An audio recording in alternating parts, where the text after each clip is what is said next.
Today we will be reading Genesis 48 through 50. Sometime later, Joseph was told, "Your father is ill." So he took his two sons, Manasseh and Ephraim, along with him. When Jacob was told, "Your son Joseph has come to you," Israel rallied his strength and sat up on the bed. Jacob said to Joseph, "God Almighty appeared to me at Luz in the land of Canaan, and there he blessed me and said to me, 'I am going to make you fruitful and increase your numbers. I will make you a community of peoples, and I will give this land as an everlasting possession to your descendants after you.' Now then, your two sons born to you in Egypt before I came to you here will be reckoned as mine. Ephraim and Manasseh will be mine, just as Reuben and Simeon are mine. Any children born to you after them will be yours. In the territory they inherit, they will be reckoned under the names of their brothers. As I was returning from Padan, to my sorrow, Rachel died in the land of Canaan while we were still on the way, a little distance from Ephrath. So I buried her there, beside the road to Ephrath, that is, Bethlehem. When Israel saw the sons of Joseph, he asked, 'Who are these?' 'They are the sons God has given me here,' Joseph said to his father. Then Israel said, 'Bring them to me so I may bless them.' Now Israel's eyes were failing because of old age, and he could hardly see. So Joseph brought his sons close to him, and his father kissed them and embraced them. Israel said to Joseph, 'I never expected to see your face again, and now God has allowed me to see your children too.' Then Joseph removed them from Israel's knees and bowed down with his face to the ground. And Joseph took both of them, Ephraim on his right toward Israel's left hand, and Manasseh on his left toward Israel's right hand, and brought them close to him.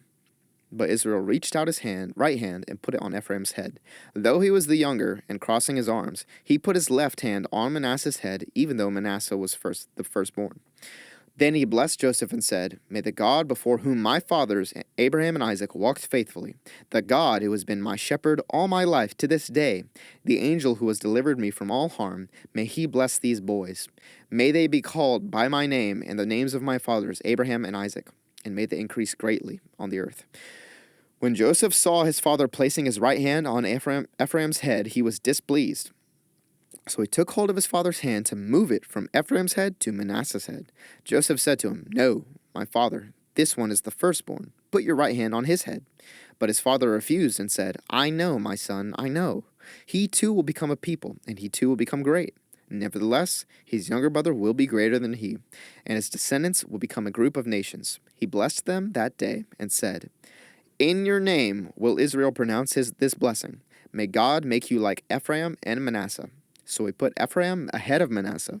Then Israel said to Joseph, 'I am about to die, but God will be with you, and take you back to the land of your fathers. And to you I give one more ridge of land than to your brothers, the ridge I took from the Amorites, with my sword and my bow.'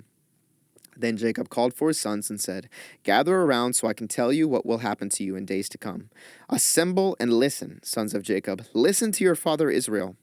Reuben, you are my firstborn, my might, the first sign of my strength, excelling in honor, excelling in power. Turbulent as the waters, you will no longer excel. For you went up onto your father's bed, onto my couch, and defiled it. Simeon and Levi are brothers. Their swords are weapons of violence. Let me not enter their council. Let me not join their assembly. They have killed men in their anger and hamstrung oxen as they pleased. Cursed be their anger, so fierce, and their fury so cruel. I will scatter them in Jacob and disperse them in Israel. Judah, your brothers will praise you. Your hand will be on the neck of your enemies. Your father's sons will bow down to you. You are a lion's cub, Judah. You return from the prey, my son.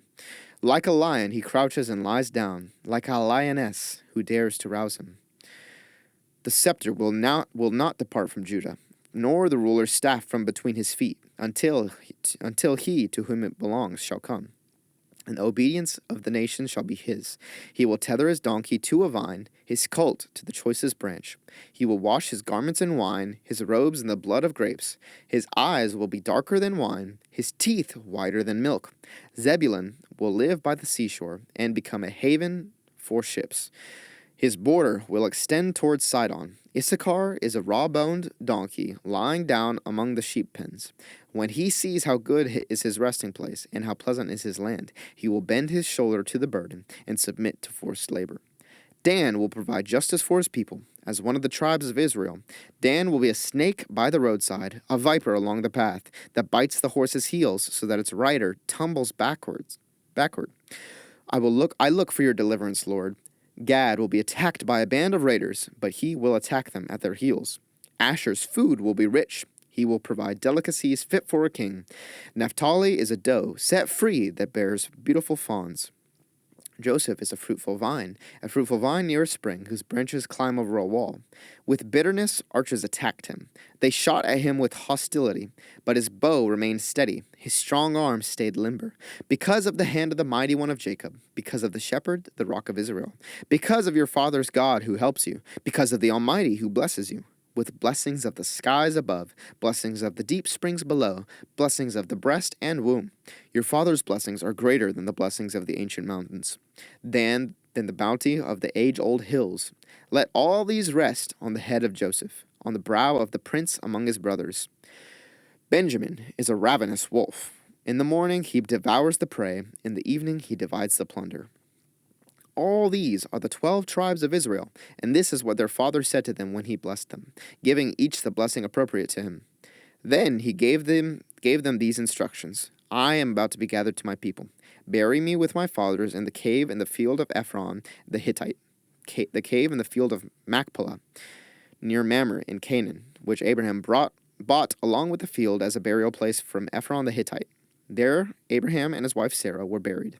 There Isaac and his wife Rebekah were buried. And there I buried Leah. The field and the cave in it were bought from the Hittites. When Jacob had finished giving instructions to his sons, he drew his feet up into the bed, breathed his last, and was gathered to his people.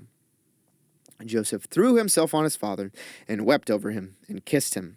Then Joseph directed the physicians in his service to embalm his father Israel. So the physicians embalmed him, taking a full 40 days, for that was the time required for embalming. And the Egyptians mourned him for 70 days. When the days of mourning had passed, Joseph said to Pharaoh's court, If I have found favor in your eyes, speak to Pharaoh for me.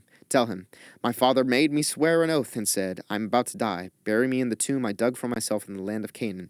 Now let me go up and bury my father. Then I will return. Pharaoh said, Go up and bury your father as he made you swear to do. So Joseph went up to bury his father. All Pharaoh's officials accompanied him, the dignitaries of his court and all the dignitaries of Egypt, besides all the members of Joseph's household and his brothers and those belonging to his father's household. Only their children and their flocks and herds were left in Goshen.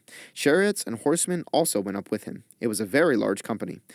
When they reached the threshing floor of Atad, near the Jordan, they lamented loudly and bitterly. And there Joseph observed a 7-day period of mourning for his father. When the Canaanites who lived there saw the mourning at the threshing floor of Atad, they said, The Egyptians are holding a solemn ceremony of mourning. That is why that place near the Jordan is called Abel Mizraim. So Jacob's sons did as he had commanded them. They carried him to the land of Canaan and buried him in the cave in the field of Machpelah, near Mamre, which Abraham had bought along with the field as a burial place from Ephron the Hittite. After burying his father, Joseph returned to Egypt, together with his brothers and all the others who had gone with him to bury his father. When Joseph's brothers saw that their father was dead, they said, What if Joseph holds a grudge against us and pays us back for all the wrongs we did to him? So they sent word to Joseph, saying, Your father left these instructions before he died. This is what you are to say to Joseph. I ask you to forgive your brothers the sins and the wrongs they committed in treating you so badly. Now please forgive the sins of the servants of the God of your father. When their message came to him, Joseph wept. His brothers then came and threw themselves down before him. We are your slaves, they said. But Joseph said to them, Don't be afraid. Am I in the place of God? You intended to harm me, but God intended it for good, to accomplish what is now being done, the saving of many lives. So then, don't be afraid. I will provide for you and your children. And he reassured them and spoke kindly to them. Joseph stayed in Egypt along with all his father's family. He lived 110 years and saw the third generation of Ephraim's children. Also, the children of Machir, son of Manasseh, were placed. Also, the children of Machir, son of Manasseh, were placed at birth on Joseph's knees. Then Joseph said to his brothers, I am about to die. But God will surely come to your aid and take you up out of this land to the land he promised on oath to Abraham, Isaac, and Jacob. And Joseph made the Israelites swear an oath and said, God will surely come to your aid, and then you must carry my bones up from this place. So Joseph died at the age of 110, and after they embalmed him, he was placed in a coffin in Egypt.